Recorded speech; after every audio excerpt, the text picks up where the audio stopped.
शायद जीएसटी को किसी ने गब्बर सिंह टैक्स सही कहा था। जीएसटी क्या है? आसान शब्दों में कहें तो जीएसटी माल और सेवाओं की आपूर्ति पर लगाए गए टैक्स है। जीएसटी लागू होने के पहले हमको सिर्फ केंद्र को निर्माण पर उत्पाद शुल्क देना पड़ता था और जब उत्पाद बेचा जाता था तो राज्य को टैक्स देना पड़ता था। लेकिन अब बिक्री के हर स्तर पर एक नया टैक्स लगाया जाता है। उदाहरण के तौर पर निर्माता जूता बनाना चाहता है तो पहले वह चमड़ा खरीदता है तो टैक्स भरेगा, फिर उसको जूते का आकार देगा तो भी टैक्स भरेगा, फिर उसमें फीते लगेंगे तो भी टैक्स भरेगा, फिर ब्रांड का लेबल लगेगा तो भी tax tax tax tax tax. इस प्रकार हर चरण के साथ मूल्य बढ़ता है, अर्थात पूरे निर्माण श्रृंखला के दौरान सभी लेन देन पर टैक्स लगाया जाता है। कल मैंने घरेलू खाने पीने का सामान खरीदा जिसका बिल आपको स्क्रीन पर भी दिख रहा है, जिसमें मुझे लगभग 630 रुपए टैक्स भरना पड़ा जो राज्य सरकार और केंद्र सरकार को जाता है। यह तो सिर्फ एक उदाहरण है। इसी प्रकार हम जो भी सामान खरीदते हैं हमको सब पर टैक्स देना पड़ता है, ऊपर से हम इनकम टैक्स भी भरते हैं, इसलिए महंगाई बढ़ती जा रही है। बदले में सरकार हमको क्या देती है?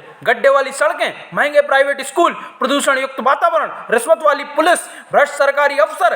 अगर हमको कोई सामाजिक या निजी समस्या को सरकार तक पहुंचाना है तो भी प्यून से लेकर उच्च अधिकारी तक रिश्वत देनी पड़ती है। आज 4 व्हीलर पर लोन इंटरेस्ट रेट 5% है, जबकि एजुकेशन लोन पर 9.55% है। रेलवे स्टेशन पर वाईफाई फ्री है लेकिन शौचालय यूज करने के लिए 10 रुपए देने पड़ते हैं। पढ़ाई पूरी करके टैलेंट होने पर भी दूसरे राज्यों में जॉब के लिए भटकना पड़ता है अपने माँ पिताजी से दूर। मैं मध्य प्रदेश का मूल निवासी हूं, हम जिम्मेदारी से टैक्स भरते हैं तो सरकार की क्या जिम्मेदारी है? पूछता है भारत।